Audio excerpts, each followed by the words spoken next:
Hi friends, welcome back to my channel Yummy Days with Kavita. இன்னைக்கு ரொம்ப சூப்பரான பச்சை சுண்டைக்காய் வச்சு புளிக்குழம்பு செய்ய போறோம். நான் இன்னைக்கு நாட்டு சுண்டைக்காய் தான் எடுத்திருக்கேன். நாட்டு சுண்டைக்காய் வந்து அவ்வளோ கசப்பா இருக்காது. பாவக்காய் அளவுக்கு ரொம்ப கசப்பா இருக்காது. நீங்க காட்டு சுண்டைக்காய் எடுத்தீங்கன்னா மட்டும்தான் அது ரொம்ப கசப்பா இருக்கும். ஒரு இடிகல்ல போட்டு ஒன்னு ரெண்டா நல்லா தட்டி எடுத்துக்கோங்க. விதையெல்லாம் வேஸ்ட் கிடையாது. விதைய வந்து நீங்க கீழே போட்டுட வேண்டாம். நிறைய பேர் வந்து அந்த விதைய கழுவிடுவாங்க. இந்த மாதிரி நம்ம கழுவணும்னு அவசியம் இல்லை.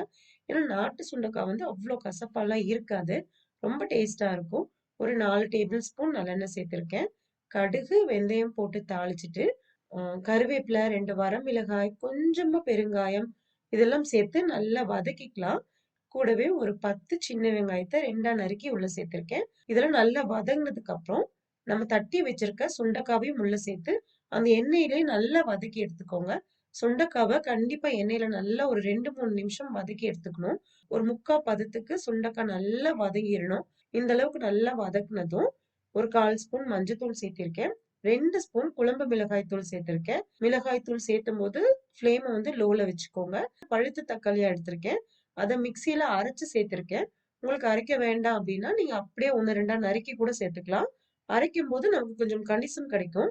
இதை நல்லா வதக்கி விட்டுடுங்க. நல்லா எண்ணெய் பிரிஞ்சு வரணும். அந்த அளவுக்கு வதக்கி எடுத்துக்கலாம். சின்ன நெல்லிக்காய் அளவு புளிய எடுத்து நல்லா கரைச்சிருக்கேன். அதையும் உள்ள சேர்த்துக்கலாம். ஒரு 5 நிமிஷம் அதை நல்லா கொதிக்க வச்சுட்டோம்னாலே புளியோட பச்சை வாசனமும் போயிருக்கும். சுண்டைக்காவும் சூப்பரா வெந்திருக்கும். இது நல்லா மூடி போட்டு ஒரு 5 நிமிஷம் வேக வச்சு எடுத்துக்கலாம்.